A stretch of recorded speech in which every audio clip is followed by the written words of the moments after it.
Hello everyone, I'm Peak. Today I bring you Chapter 10 of Otome Game Rebellion. In the last chapter, we uncovered the world's secrets, and now we must face even greater challenges. Are you ready? Let's dive into this crazy world together. Otome Game Rebellion. The world is too real. Chapter 10. The system's counterattack. Jasin stood in the central control room of the castle, recalling the process of the power transition over the past few months. Initially, he was worried about strong opposition and resistance, but things progressed surprisingly smoothly. Although the royal family members and nobles initially showed confusion and hesitation, they quickly accepted the new order. Jasin noticed that whenever he issued orders or made suggestions, there was a peculiar expression in the eyes of these once powerful figures, as if some invisible force was guiding them to accept everything. Is this the uniqueness of NPCs? Jasin muttered to himself. He realized that as the world's administrator, he not only gained the ability to control puppets but also inherited a certain degree of control over the entire world system. This naturally tilted the original power structure in his favor. However, Jasin also understood that this influence was not absolute. Some particularly strong-willed individuals, such as Justia and Dante, seemed to be able to resist this systemic guidance. This made him cherish their friendship and advice even more. At that moment, a strange tremor interrupted Jasin's thoughts. Outside the window, the sky, which should have been dark, was now an eerie purple. Justia and Dante hurried in, their faces full of concern. "Did you feel it too?" Jasin asked. Justia nodded. "The whole city is shrouded in a strange atmosphere. People are starting to report bizarre occurrences. Some say they saw tree leaves suddenly turn into crystals, and others claim their shadows began to move independently, no longer following their actions," Dante added. "What's worse is that I've noticed gravitational anomalies in certain parts of the city. I witnessed stones beginning to float, while in other areas people are struggling to move as if an invisible force is weighing them down." Jasin frowned in thought. It seems that higher-dimensional beings have begun to directly intervene in this world. We must act immediately. Jasin activated the central control console, and a massive magical projection appeared in the air, displaying the kingdom's real-time status. They were horrified to see that the edges of the kingdom were already experiencing large-scale disruptions of natural laws. Plants were growing at an alarming rate, and in some places, the flow of time seemed to be extremely unstable. "The situation is worse than we imagined," Jasin said. "We need a plan, and we need it fast." Dante suddenly spoke up. "We must activate those world nodes immediately. It's the only way to stabilize the world structure." Justia agreed. "Yes, we've discussed this plan before. If we can activate all the nodes simultaneously, it should form a protective net that prevents the higher-dimensional beings from interfering and solidifies the reality of this world." Jasin nodded in agreement. "You're right.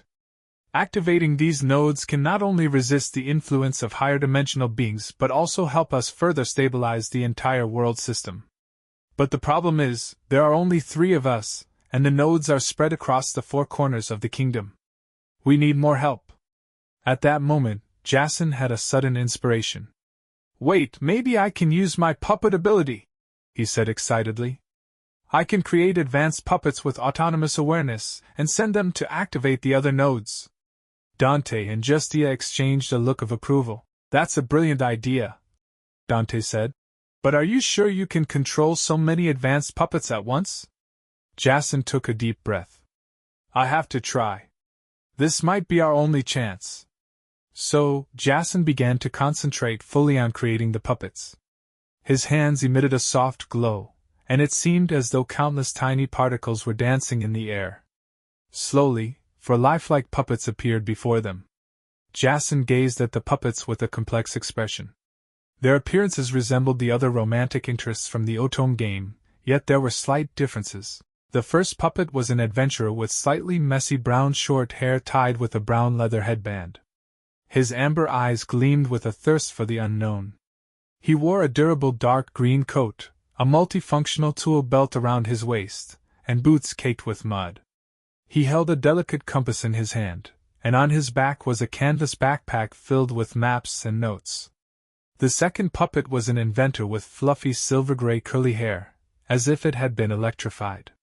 His sea-blue eyes looked exceptionally bright through custom-made magnifying glasses. He wore a white work uniform stained with oil, full of various strange tools and parts. His left hand wore a complex mechanical glove, and his right hand held a uniquely shaped wrench. The third puppet was a music master with deep black hair like the night, casually tied back with a golden ribbon. His violet eyes exuded endless inspiration. He wore a deep red robe embroidered with golden musical notes. He held a delicate conductor's baton in his hand, with a small harp hanging from his waist. Every movement he made was full of rhythm, as if conducting an invisible symphony. The last puppet had red hair and brown eyes, dressed in knightly armor and holding a long sword, exuding heroism. His red hair blazed like fire, and his eyes showed determination and loyalty. He wore silver-white armor with a lion crest symbolizing courage on his chest. His posture was upright, radiating an aura of fearless bravery. Amazing! Justia marveled. They look just like real people, and each one is so unique. Dante nodded in agreement. Indeed, the appearances of these puppets are very distinctive. Jasin, how did you come up with these designs? Jasin smiled slightly, a flash of understanding that only he knew passing through his eyes. These designs.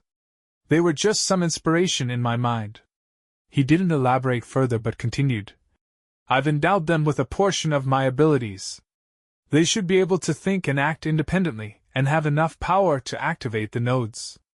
Dante immediately began planning the puppets' actions. He detailed the locations of the nodes and the potential dangers they might face. Meanwhile, Justia prepared some special magical items to help the puppets overcome challenges. These 4 puppets will go to the nodes in the east, west, south, and north, Jasin explained, while the 3 of us will head to the central node. The central node is likely to be the most dangerous, requiring us to handle it personally. Justia and Dante nodded in understanding. They all realized that although the plan was risky, it might be their only hope to stabilize the world. At the same time, they were amazed by Jasin's ability to create such vivid and unique puppets, unaware of the secrets behind these designs. Just as they were about to set off, the entire castle suddenly shook violently. Outside the window, huge cracks appeared in the sky, as if the entire world was about to collapse. We don't have time! Jasin shouted. Everyone move out now! The 4 puppets quickly departed, running in different directions. Jasin, Justia, and Dante then prepared to head to the final node, the central node.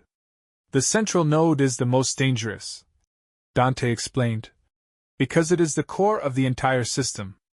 The higher dimensional beings are likely to focus their efforts on protecting or destroying it. The notes we found in the ruins mention that the central node not only controls the stability of the entire world but might also be the entrance to the system's core. As they ran out of the castle, the sight before them shocked them. The entire city seemed to have descended into chaos.